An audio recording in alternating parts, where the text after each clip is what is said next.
उत्तर पूर्वी दिल्ली के गोकलपुर विधानसभा क्षेत्र के अमर कॉलोनी में बाबा साहब की 127वीं जयंती के उपलक्ष्य में स्वागत समारोह का आयोजन किया गया, जिसमें मुख्य अतिथि के रूप में दिल्ली प्रदेश कमेटी, मुदित अग्रवाल, पूर्व एमएलए वीर सिंह दिगान, राजकुमार दिगान व अन्य गणमान्य व्यक्ति मौजूद रहे। तो साथियों, गाजियाबाद में बहुत बड़ा सम्मेलन हो रहा था, तो महात्मा गांधी वहीं पर बैठ गए अनशन पे। कहने लगे, भीमराव अम्बेडकर साहब, मैं सारी बातों से आपकी सहमत हूँ, लेकिन मैं इस बात से आपकी सहमत नहीं हूँ कि जो आप दलित स्थान मांग रहे हो अलग से, ये तो हिंदुस्तान के 3 टुकड़े हो जाएंगे और मैं हिंदुस्तान के 3 टुकड़े नहीं देखना चाहता। अगर हिंदुस्तान के 3 टुकड़े होंगे तो मैं अपनी जान प्राणों की आहुति गाजियाबाद के अंदर दूंगा। साथियों, तो साथियों, जब इतना कठोर निर्णय महात्मा गांधी ने ले लिया तो बाबा भीमराव अम्बेडकर साहब बहुत दयालु भी थे और कट्टरवादी लीडर भी थे। तो बाबा भीमराव अम्बेडकर साहब कहने लगे, गांधी जी, चलो मैं नहीं मानता दलित स्थान, लेकिन मेरे दलित भाइयों को, मेरे पिछड़े वर्ग के लोगों को कम से कम इस देश के अंदर 2 वोट डालने का तो अधिकार दे दो। साथियों, तो दोस्तों, उस बात को लेकर के पटेल ने और गांधी जी ने मीटिंग करी। मीटिंग होने के बावजूद महात्मा गांधी कहने लगे कि भीमराव अम्बेडकर साहब, ये बात तो आप बहुत ही गलत कह रहे हो। 2 वोट डालने का अधिकार तो किसी को भी नहीं है हिंदुस्तान के अंदर, आपको भी 1 वोट डालने का अधिकार मिलेगा और उस बाकी सभी लोगों, सभी जाति के लोगों को भी 1 ही वोट डालने का अधिकार मिलेगा। सबका मान सम्मान बराबर हाथ दिया जाएगा। दोस्तों, उसी बात को लेकर के बाबा भीमराव अम्बेडकर साहब कहने लगे कि महात्मा गांधी जी, जिन्ना को पाकिस्तान दे दिया, नेहरू को हिंदुस्तान दे दिया, मेरे दलित भाइयों को दलित स्थान भी नहीं दे रहे, तो इनको उत्थान के लिए कुछ ना कुछ तो मुझे भी चाहिए।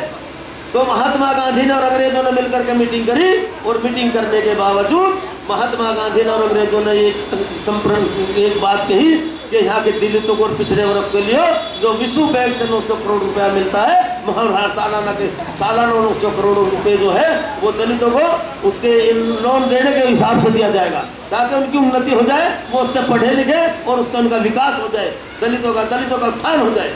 तो साथियों, वो जो 900 करोड़ रुपया मिलता था, मैं यहाँ की सरकार से पूछना चाहता हूँ कि वो 900 करोड़ रुपया मिलता था हिंदुस्तान के अंदर दलित भाइयों को, कि आज तक किसी दलित भाई को 900 करोड़ रुपए में तो 20 रुपये नहीं दिए। साथियों, वो 900 करोड़ रुपया सालाना हर महीना हिंदुस्तान में जो इलेक्शन होता है, वो दलितों के 900 करोड़ रुपए जो विश्व बैंक से लोन के विषय में आता है, वो उस तरह इलेक्शन लड़ा जाता है। साथियों, पार्लियामेंट हमारे बीच में वो भी मेरा भाई दलित है जो इस क्षेत्र का विधायक है। आज गलियों नालियों का तो सत्यानाश हो पड़ा है। अगर कोई क्षेत्र में आता है तो ये कहता है ये यूपी से भी बदतर क्षेत्र हो चुका है।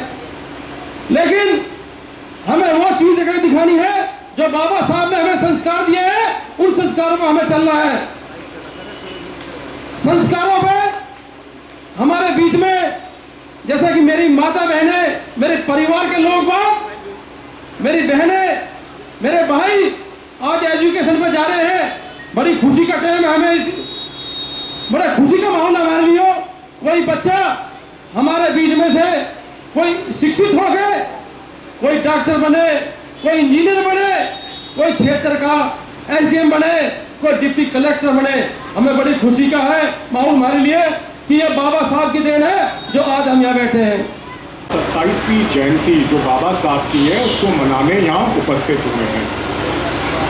बाबा साहब के बारे में आप सब लोग जानते हैं और सबको ये पता है, जो हिंदुस्तान का संविधान था उसकी रचना बाबा साहब ने की थी, जिसके ऊपर आज तक देश चल रहा है। और जब भी संविधान की बात होती है या हिंदुस्तान में संविधान को लागू करने की बात होती है, सबसे पहला नाम बाबा साहब का आता है। और किसी को कोई दो राय इसमें नहीं है, जो संविधान हमारा हिंदुस्तान में आज लागू है और जिस पे हम चल रहे हैं, वो बाबा साहब की देन है। इसके बारे में मेरे से पहले जो आए वक्ता थे उन्होंने आपको बताया।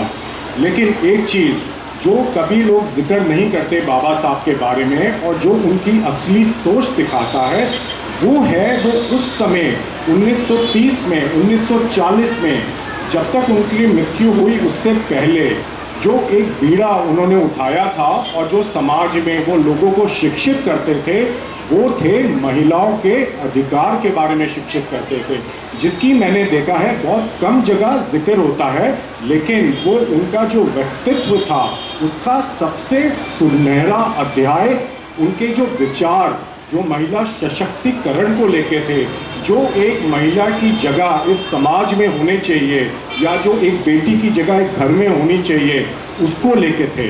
उनके विचार में वो ये कहते थे, कोई समाज, अगर आप ये कहते हैं ये समाज ने उन्नति की है या नहीं की है, इसका सिर्फ एक पैमाने पे आप इसको जांच सकते हैं कि वो समाज अपनी महिलाओं को किस तरह महिलाओं से व्यवहार करता है। अगर समाज अपनी महिलाओं से अच्छी तरह व्यवहार करता है तो आप उसी समाज को विकसित समाज कह सकते हैं। प्रोग्राम की शुरुआत में बाबा साहब की तस्वीर पर फूल माला अर्पित कर मोमबत्ती जलाकर बाबा साहब के बताए रास्तों पर चलने का प्रण किया गया। वहीं मुदित अग्रवाल को पगड़ी पहनाकर वह बड़ी फूल माला के साथ सम्मानित भी किया गया। वहीं इस प्रोग्राम के आयोजित करता नवाब पहलवान की बेटी जूडो कराटे में मेडल जीत कर आई, उसे भी सम्मानित किया गया। अगर हमें बाबा साहब को सही श्रद्धांजलि देनी है तो हमें महिला सशक्तिकरण के ऊपर काम करना चाहिए।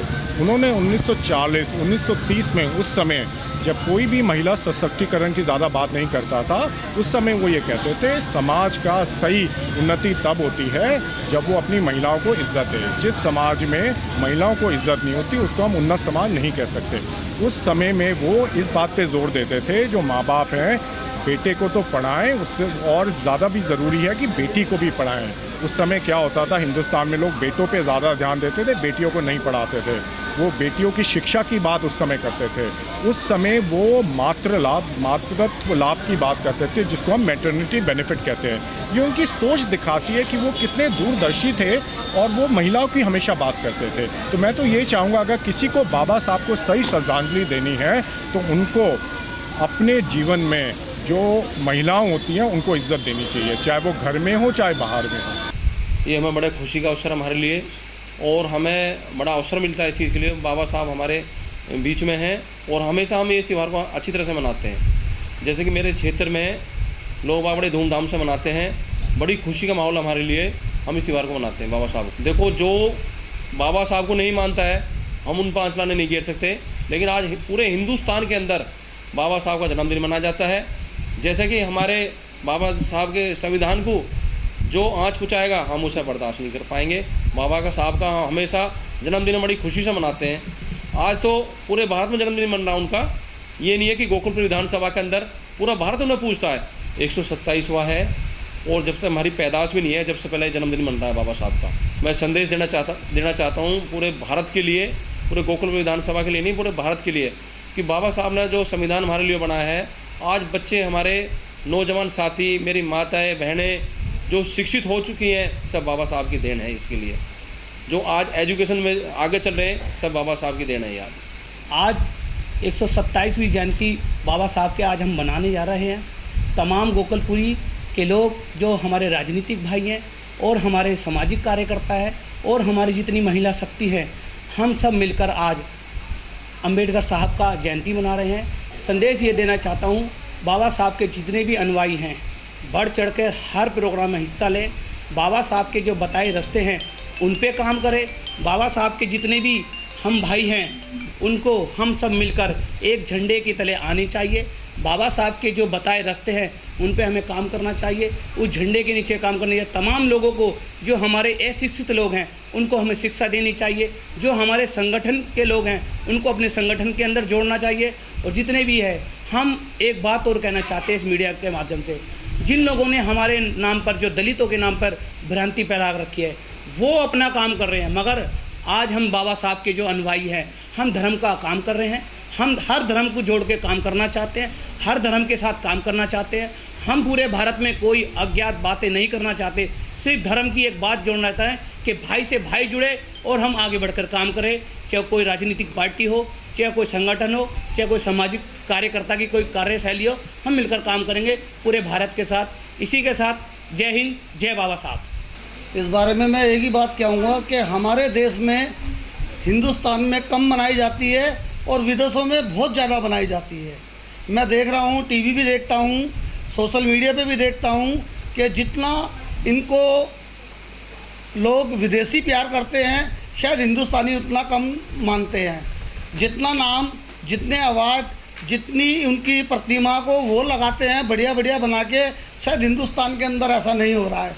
हम कहीं भी दलित लोग इन चीज़ों को लेके चलना भी चाहते हैं तो अदर कास्ट के लोग बाबा साहब की मूर्ति लगाने पे, पार्क बनाने पे, चौक बनाने पे बहुत रुकावटें पैदा करते हैं।